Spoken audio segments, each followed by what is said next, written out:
I'm hearing a question. The Lord is asking a question. Simple question. He just asked me to ask somebody. When will you come home? Question. That's what he said to me now. When will you come home? Come home does not mean die. Or you came with negative power to test the man of God. Or why did you come?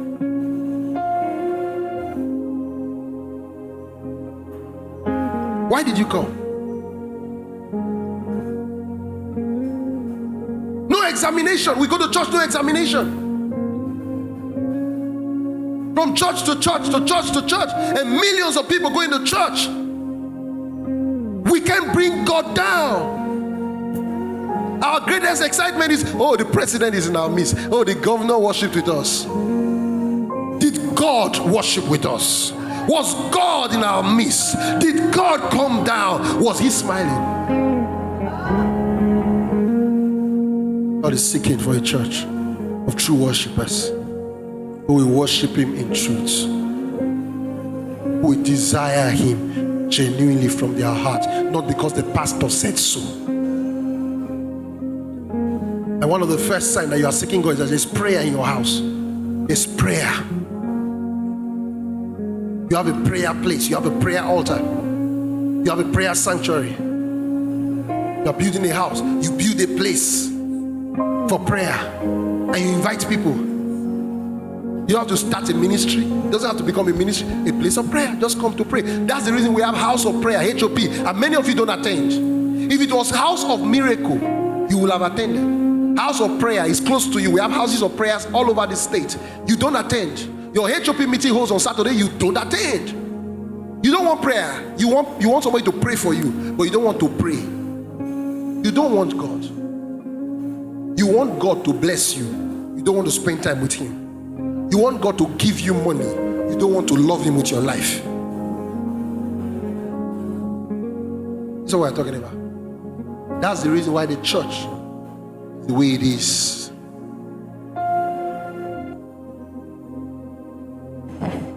Christianity is not for the men on suit. It's for everyone, down to you at the back, down to you up in the gallery, down to you in the overflow, down to you watching online. It's personal. Every one of us must be worshiping God in spirit and in truth, not singing songs that we don't mean. And as we worship, build your throne. You think it's the song that is building the throne? Not the song, the life. The song is an expression of the life. So a person is not worshiping. He's saying, and as I worship, build your throne. And he's living in permanent disobedience. And he's not repenting. And he says, and as I worship, build your throne. Come, innocent, come. It's like me saying, as I give you the car key, take the car key. And I'm giving you the car key. Take it, take the car key now. I present to you the car.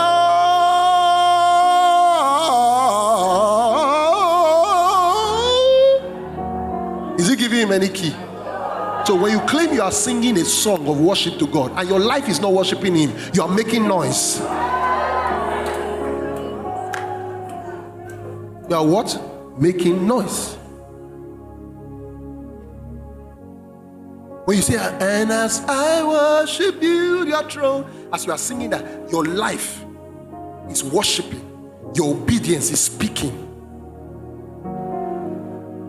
Your will submitted to his is speaking. All of that is what now begins to build the throne, not the song you are singing. That song don't change nothing.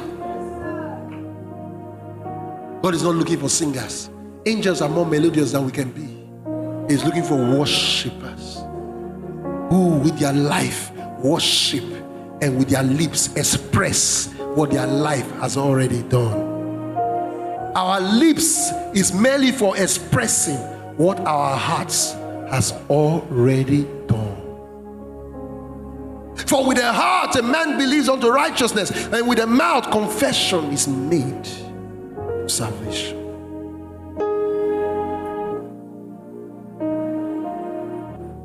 I'm hearing a question. The Lord is asking a question. Simple question. He just asked me to ask somebody, when will you come home? Question. That's what he said to me now. When will you come home? Come home does not mean die. The prodigal son came to himself. I will go back to my father. I can't continue living my own way. The father allowed him to live the way he wanted, with his own wealth, with his own supplies. He supplied everything and said, do it the way you want. But the guy said, I can't do it anymore the way I want. I want your supervision. I want to surrender to you. That's what it means to come home. The Lord is asking you, when will you come home? When? He's asking you. When will you come home? When will you let him lead? When will you give him absolute control? When will you stop worshiping yourself? I want you to talk to the Lord, because he's asking you a question. You can't keep him quiet.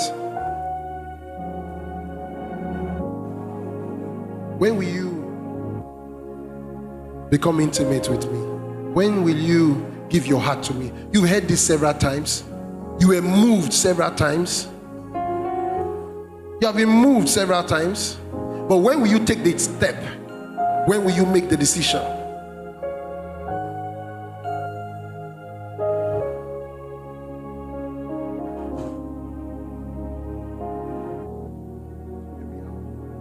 I need you every hour. Most gracious Lord. Pray now, pray now. I want to hear prayer. Oh, tender voice like thine can peace afford. I need thee, oh, I need thee. Every hour I need thee. Oh, bless me now, my Savior.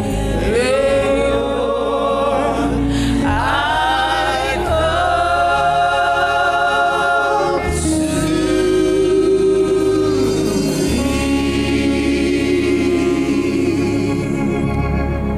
I need thee every hour. Don't just be touched. Most It's time to act. gracious Lord, It's time to look at your life so tender and say, Lord, this must go, this must go, this must change.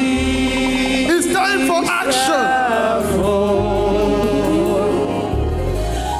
It's time to trust in the Lord. It's time to turn away from the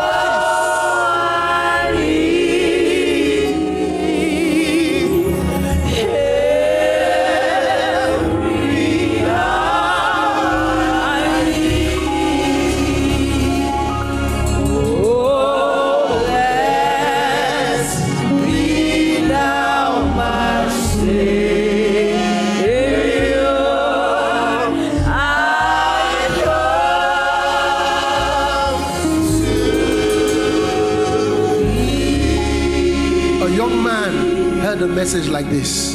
He said, tomorrow, like some of you are saying, when I have a hammer, when I make my money, I will give my life to Christ. What if you don't have tomorrow?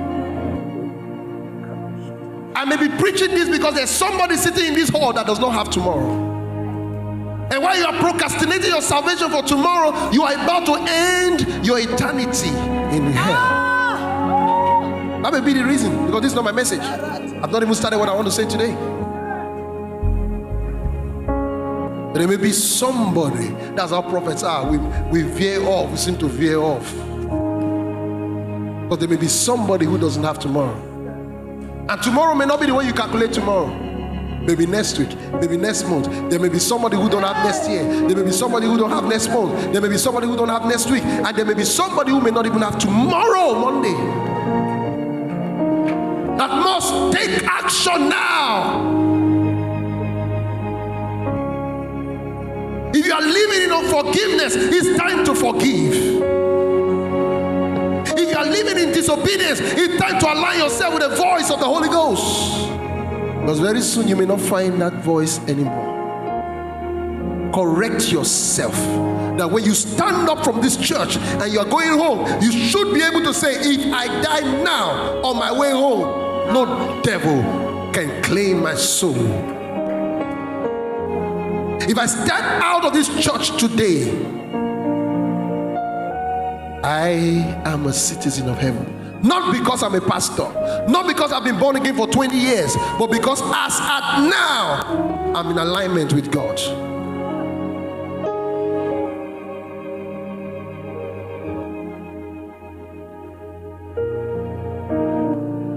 Give me Jesus in the morning when I rise. Do you know it?